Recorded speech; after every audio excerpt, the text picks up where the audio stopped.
तो आज की क्लास में हम इकोनॉमिक्स का 5वां चैप्टर यानी मुद्रा शुरू करेंगे। और मुद्रा चैप्टर और बैंकिंग ये दोनों चैप्टर 6 नंबर के हैं और बहुत इजी चैप्टर है और एग्जाम में यहाँ से क्वेश्चन आपके हमेशा देखने को मिलते हैं। तो ये बहुत ही आसान चैप्टर है और बहुत जल्दी आपको समझ में आ जाएगा इस चैप्टर के बारे में। ठीक है, तो हेडिंग लिखेंगे मेरे साथ। चैप्टर का नाम मुद्रा, यानी इंग्लिश में से बोलते हैं मनी। चैप्टर का नाम है मुद्रा, यानी इंग्लिश में इसे बोलते हैं मनी। अब सवाल उठता है कि आखिर मुद्रा है क्या चीज, पैसा किसे कहते हैं। तो अगर आप डेफिनेशन पे चेक करोगे ना मुद्रा का मतलब क्या होता है, तो डेफिनेशन में मुद्रा का मतलब यह है कि जो मुद्रा वह चीज है जो मुद्रा का कार्य करती है। जरा सोचो कि डेफिनेशन बनाने वाले ने क्या डेफिनेशन बनाई है।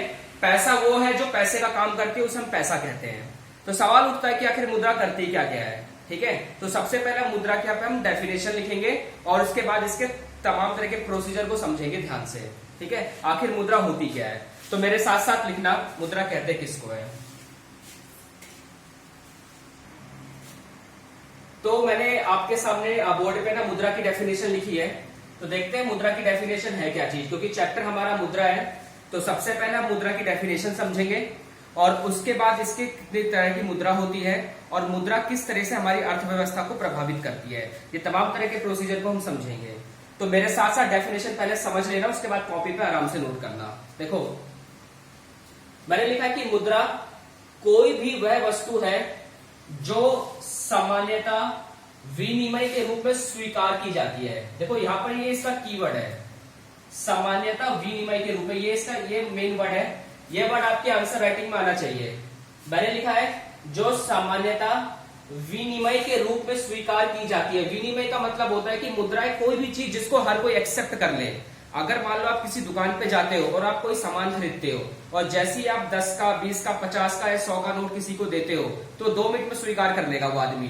यही तो मुद्रा की डेफिनेशन है कि जो सामान्यतः विनिमय के रूप में स्वीकार की जाती है, मूल्य की मापक होती है। देखो मूल्य की मापक का मतलब है, इस लाइन का मतलब कि मुद्रा जो होती है ना उसकी अपनी एक इकाई की अपनी एक वैल्यू होती है। जैसे 10 रुपए की अपनी एक अलग वैल्यू है, 20 रुपए की अपनी एक अलग वैल्यू है। वैसे मूल्य का संग्रहण करती है। इसका मतलब है कि हम क्या कर सकते हैं, मुद्रा को स्टोर करके रख सकते हैं। और स्थगित भुगतानों की मापक इकाई होती है। यहां पर एक वर्ड आ रहा है स्थगित भुगतान। स्थगित भुगतान का मतलब होता है किसी भी चीज को जब आप ऑन द स्पॉट पेमेंट ना करके बाद में पेमेंट करते हो, हम उसी को बोलते हैं स्थगित भुगतान। जब आप किसी से उधार सामान खरीदते हो ना, आप बोलते हो मैं कल परसों पेमेंट कर दूंगा, तो इसका मतलब ये श्योरिटी है कि आप उसको पैसे दोगे और जो आप पैसे देने जा रहे हो वो एक्सेप्टेबल है इस देश के अंदर में, कानूनी रूप से उसे स्वीकार किया जाएगा। तो मुद्रा का मतलब क्या हुआ, अगर आप शुरू से चेक करोगे, मुद्रा कोई भी वह वस्तु है जो सामान्यतः विनिमय के रूप में स्वीकार की जाती है। विनिमय का मतलब आपको पता है कि जिसे हर कोई स्वीकार कर ले। ठीक है, मतलब उसमें कोई कानूनी अवरोध नहीं होना चाहिए। जैसे मान लो 500 का पुराना नोट है, अब वो आपको पता विनिमय के रूप में स्वीकार नहीं की जाएगी वो, लेकिन नया नोट स्वीकार कर लिया जाएगा। ठीक है, तो विनिमय के रूप में स्वीकार की जाती है। मूल्य की मापक होती है। मूल्य की मापक का मतलब कि उसकी कुछ ना कुछ तो वैल्यू जरूर होगी। मूल्य का संग्रहण करती है। हम मुद्रा को स्टोर करके रख सकते हैं अपने पास कितने भी समय के लिए, खराब नहीं होगा, कोई दिक्कत नहीं। और स्थगित भुगतानों की मापक इकाई होती है। यानी स्थगित भुगतान का मतलब होता है जब आप किसी चीज को अभी पेमेंट ना करके भविष्य में पेमेंट करो। तो ये मुद्रा की कंप्लीटली डेफिनेशन यहां से यहां तक है। इस डेफिनेशन के अंदर में जो वर्ड पे मैंने अंडरलाइन किया है, ये सारे वर्ड आपके आंसर राइटिंग में आना चाहिए। अगर ये सारे वर्ड आपके आंसर राइटिंग में आ रहे हैं तो तब जाके ये आपका पूरा डेफिनेशन कंप्लीटली प्रॉपर सही से माना जाएगा। ठीक है, तो अब जो हमारा अगला टॉपिक है ना वो बहुत ही इंपॉर्टेंट टॉपिक है और इस टॉपिक से क्वेश्चंस आते हैं एग्जाम में, इसलिए इस टॉपिक को बहुत ध्यान से समझते हैं। पहले मैं इस टॉपिक के बारे में समझा देता हूं, उसके बाद मैं लिखवा दूंगा। तो पहले समझेंगे। टॉपिक का नाम है वस्तु विनिमय प्रणाली। अब देखो इस टॉपिक में समझाया क्या गया है। अब मेरी बात 2 मिनट सारे ध्यान से सुनो। देखो आपको पता है कि हमारे देश के अंदर पहली बार मुद्रा का जो प्रचलन है ना वो औरंगजेब के टाइम पे शुरू हुआ। यानी औरंगजेब ने सबसे पहले मुद्रा का प्रचलन हमारे देश में शुरू किया। यानी इसका मतलब ये हुआ कि जब आज के बाद हम वस्तुओं का वस्तुओं से आदान प्रदान करेंगे तो उसके लिए हमें एक विशेष चीज की जरूरत होगी, जैसे उसने मुद्रा का नाम दिया। अब देखो हर कंट्री की जो मुद्रा है ना वो उसके एक बाउंड्री के अंदर एक्सेप्टेबल है। सिर्फ जैसे मान लो 2000 का नोट, वो सिर्फ इंडिया में ही लीगल है, और अगर आप अमेरिका में चलाओगे ना ये नोट, तो ये नोट माना नहीं जाएगा, वैलिड नहीं है। तो सवाल ये उठता है कि जब मुद्रा नहीं थी तो उससे पहले लोगों का व्यापार कैसे होता होगा, क्योंकि व्यापार तो बहुत सदियों से होता रहा है, इंडिया का, चाइना का, अमेरिका का। तो उस समय क्या मापक रहा होगा, उस समय क्या पैरामीटर रहा होगा व्यापार करने का। तो ये तमाम तरह की जो चीजें है ना ये आपको पता होनी चाहिए। तो इसलिए अगला टॉपिक मैंने लिखा है वस्तु विनिमय प्रणाली। अब देखो इसमें बताया क्या गया, सुनो ध्यान से। वस्तु विनिमय प्रणाली में क्या होता है कि जैसे मान लो एक आदमी है, अब मान लो उसको चावल की जरूरत है, अब वो और दूसरा आदमी जिसको गेहूं की जरूरत है, तो वहां पर क्या होगा, जहां पर सामान के बदले हम सामान का एक्सचेंज करते हैं, तो उसी को हम बोलते हैं वस्तु विनिमय प्रणाली। वस्तु विनिमय प्रणाली में क्या होता है कि एक वस्तु के बदले में दूसरे वस्तुओं के आदान प्रदान को ही वस्तु विनिमय प्रणाली कहते हैं। मैं एक एग्जांपल देता हूं, सिंपल सा, आपको समझ में आ जाएगा इसमें होता क्या, जरा ध्यान से समझो। देखो सपोज करो मैंने आपको पढ़ाया, मैंने आपको अपनी सेवाएं दी, बदले में आपने मुझे 1 किलो आटा दे दिया। तो मैंने आपको अपनी सेवाएं दी, बदले में आपने मुझे वस्तु दी, तो वस्तुओं का वस्तुओं से आदान प्रदान होना, इसी को हम वस्तु विनिमय प्रणाली बोलते हैं।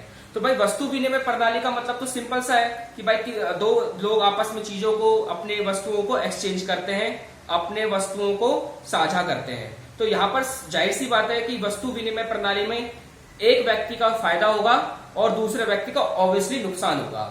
इसको अब इसकी डेफिनेशन में लिख रहा हूं, उसके बाद इसको और अच्छे से आपको एक एग्जांपल के थ्रू क्लियर करने की कोशिश करेंगे। तो वस्तु विनिमय प्रणाली के बारे में मैं आपको बता चुका हूं कि क्या होता है। एक बार इसकी डेफिनेशन समझते हैं और उसके बाद इसकी हम लिमिटेशन समझेंगे कि इसकी आखिर क्या दोष है, जिसको इसको रिमूव करके फिर बाद में हम मुद्रा लेके आए। तो समझते हैं वस्तु विनिमय प्रणाली कहते किसे है। देखो मैंने लिखा है कि वस्तु विनिमय प्रणाली से अभिप्राय वस्तुओं के बदले वस्तुओं के आदान प्रदान से होता है। देखो उसने साफ साफ बोला है वस्तुओं के बदले वस्तुओं के आदान प्रदान से होता है। इसका मतलब ये श्योर है कि जब आप किसी से कोई सामान खरीदोगे तो बदले में भी आप उसको सामान ही दोगे, उसी को हम वस्तु विनिमय प्रणाली बोलते हैं। इसने लिखा है एक अर्थव्यवस्था जहां वस्तुओं और सेवाओं का प्रत्यक्ष रूप से विनिमय किया जाता है वस्तु विनिमय अर्थव्यवस्था या सीसी। सीसी का मतलब होता है कॉमोडिटी टू कॉमोडिटी अर्थव्यवस्था कहलाती है। देखो अभी अगर आप प्रेजेंट टाइम में चेक करोगे ना तो दुनिया में कोई भी ऐसा देश नहीं है जो वस्तु विनिमय प्रणाली को फॉलो करता हो। आज सारा काम पैसों पे होता है, मुद्रा पे होता है, पैसा ही सबसे बड़ी चीज है। अगर आज पैसा नहीं होता तो आज भी अपने देश को चलाने के लिए इस प्रणाली को फॉलो करना पड़ता, इस प्रणाली को अडॉप्ट करना पड़ता। इस प्रणाली का जो सबसे बड़ा दोष ये है कि इस प्रणाली में एक का तो फायदा होता है और दूसरे का नुकसान होगा। इसमें वो कैसे होगा जरा ध्यान से समझो। डेफिनेशन मुझे लगता है आपको समझ में आ गई होगी, कोई दिक्कत नहीं, ठीक है। एक अर्थव्यवस्था जहां वस्तुओं और सेवाओं का प्रत्यक्ष रूप से विनिमय किया जाता है वस्तु विनिमय अर्थव्यवस्था या सीसी अर्थव्यवस्था कहलाती है। यहाँ सीसी का मतलब है कॉमोडिटी टू कॉमोडिटी अर्थव्यवस्था। इसके बाद में उदाहरण, जब एक किसान गेहूं देता है और बदले में बुनकर से कपड़ा प्राप्त करता है तो उसे वस्तु विनिमय कहते हैं। अब जरा यहाँ पे ध्यान से समझो कि जब एक किसान गेहूं देगा, अब देखो, और बदले में बुनकर से कपड़ा प्राप्त करता है, ठीक है। अब सवाल यहाँ पर ये उठता है कि आखिर किसान कितना गेहूं देगा और बदले में बुनकर कितना कपड़ा देगा, क्योंकि गेहूं और कपड़े दोनों एक अलग अलग चीज है, दोनों की वैल्यू सेम नहीं हो सकती कि 1 किलो गेहूं के बदले में 1 मीटर कपड़ा, दोनों अलग अलग चीज है। तो यहाँ पर इसका जो सबसे बड़ा दोष था कि एक पार्टी का यहाँ फायदा होगा और दूसरे का यहाँ पर नुकसान होगा, ठीक है। तो ये थी वस्तु विनिमय प्रणाली और ये मैंने इसका उदाहरण दिया है। आप चाहे तो कोई दूसरा उदाहरण भी लिख सकते हो जो आपको ठीक ठाक लगे, लेकिन आपके जो कीवर्ड डेफिनेशन में वो ठीक ठाक सही सलामत आने चाहिए, ठीक है। अब अगला जो हम टॉपिक पढ़ेंगे ना वो टॉपिक हमारा होगा कि आखिर इस प्रणाली के दोष क्या थे, आखिर इस प्रणाली को हटाना क्यों पड़ा, ठीक है। इसके बारे में हम जानेंगे इसके बाद। तो देखो वस्तु विनिमय की जो सीमा है ना, वो सीमाएं का मतलब है कि इसमें दिक्कत क्या आती थी और क्यों इस प्रणाली को फिर हटा के और हम मुद्रा को लेके आए। तो जैसा हमारा चैप्टर है, सिंपल से हमें टॉपिक कवर करने, वैसे ही हम पढ़ रहे हैं इसको। देखो ध्यान से, मैंने लिखा है कि आवश्यकताओं के दोहरे संयोग का अभाव। अब यहाँ पर लिखा है कि दोहरे संयोग का अभाव का मतलब क्या होता है, पहले समझ लेते हैं। देखो बोर्ड पे समझना ध्यान से। मान लो ये ए है, ये बी है। अब इसको चावल की जरूरत है, इसको गेहूं की जरूरत है। अब देखो ये तभी चावल इससे ले सकता है जब इसके पास गेहूं हो, यानी दोनों के बीच में क्या होनी चाहिए, अदला बदली की ना, मतलब एक दूसरे की अदला बदली चाहते हो तभी पॉसिबल है। अब मान लो ए को चावल की जरूरत है, बी को गेहूं की जरूरत है। ए को चावल चाहिए, बी को गेहूं चाहिए। अब ए को पता है कि जो गेहूं वो बी के पास मिलेगा, बी को पता है जो चावल है वो ए के पास मिलेगा। अगर ये संयोग होगा तो ही अदला बदली पॉसिबल है, अगर ऐसा संयोग नहीं हुआ तो अदला बदली नहीं हो पाएगी। फिर अदला बदली तो वही पॉसिबल होती है जहां आपको जिस चीज की जरूरत है उस बंदे को भी आपसे जरूरत हो।